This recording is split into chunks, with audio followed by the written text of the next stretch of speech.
Narito ang mga headline news. Ayon sa gabay ng Diyos, nung nakaraang linggo ay nagkaroon ng evangelism camps sa Mediterranean Heights.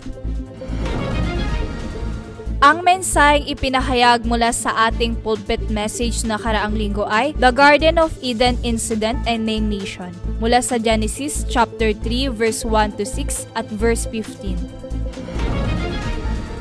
Magandang araw!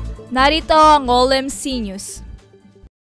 Hawak ang mensahe mula sa ating pulpit message na nakaraang linggo. Pagkatapos ng Unity Worship at Devotion Worship, sa hapon ay nagkaroon ng evangelism camp sa Mediterranean Heights sa field ng Jason Healing Regional Church. Bago pumunta sa field ay nagkaroon muna ng team formation na nahati sa 11. Gayon din ang mga naka-assign na area sa mga team kung saan sila magbabahagi ng salita ng Diyos.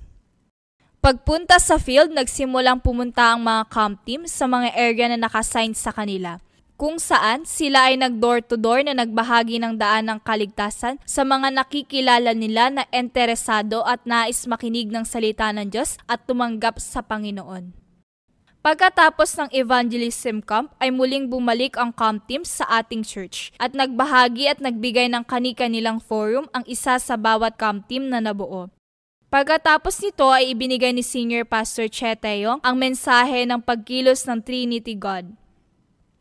Patuloy nating ipanalangin ang pagpapatuloy ng evangelism camp sa field na ito upang mawasak ang kadiliman na dulot ni Satanas at mahanap ang mga disipulo na itinago ng Diyos sa lugar na iyon.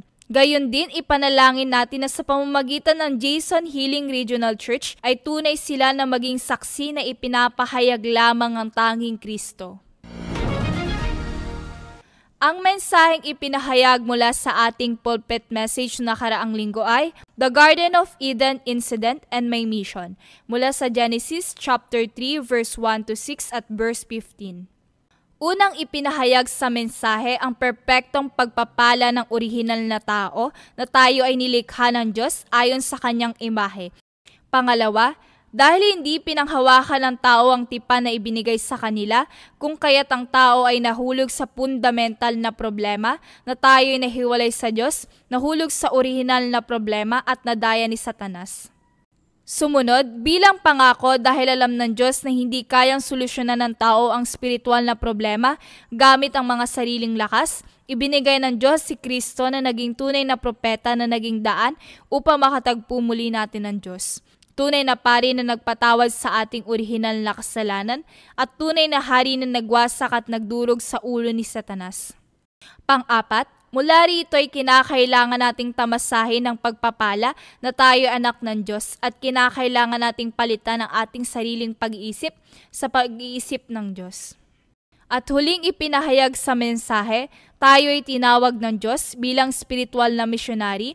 Bilang misyon ay kinakailangan nating panghawakan ang spiritual na pakikipaglaban kay Satanas sa loob ng 24 oras. Announcement. Mamaya alas 2 ng hapon ay devotion worship ng Batasan Regional Church. Mamaya alas 7 ng gabi ay online evangelism school para sa Philippine Children Minister. Magpo-postpone muna ang opening worship at pagpubukas ng klase para sa 237 5,000 Tribes PRTS, gayon din ang opening worship para sa 3 Summit Talent Academy. Sa July 8 hanggang July 11, Martes hanggang Merkules ay Regional Church Ministry sa Laniera at Santiago. Sa July 14, Lunes ang pagpunta ni Pastor Kim Yong-jin sa Korea para dumalo ng World Remnant Conference. Sa July 15 hanggang July 18 ay Mindanao Ministry. Sa July 24 hanggang July 25 ay Leaders Training para sa World Remnant Conference. Sa July 27 ay Evangelism Camp sa Mascap. At sa July 29 hanggang August 1 ay Main World Remnant Conference. Nawa, sa linggong ito ay tunay na natanggap mo ang pagpapala na ang lahat ng problema ay tapos na. Dahil ibinigay ng Diyos si Jesucristo bilang sagot at solusyon sa lahat ng problema. At dito nagtatapos ang OLMC News. Maraming salamat.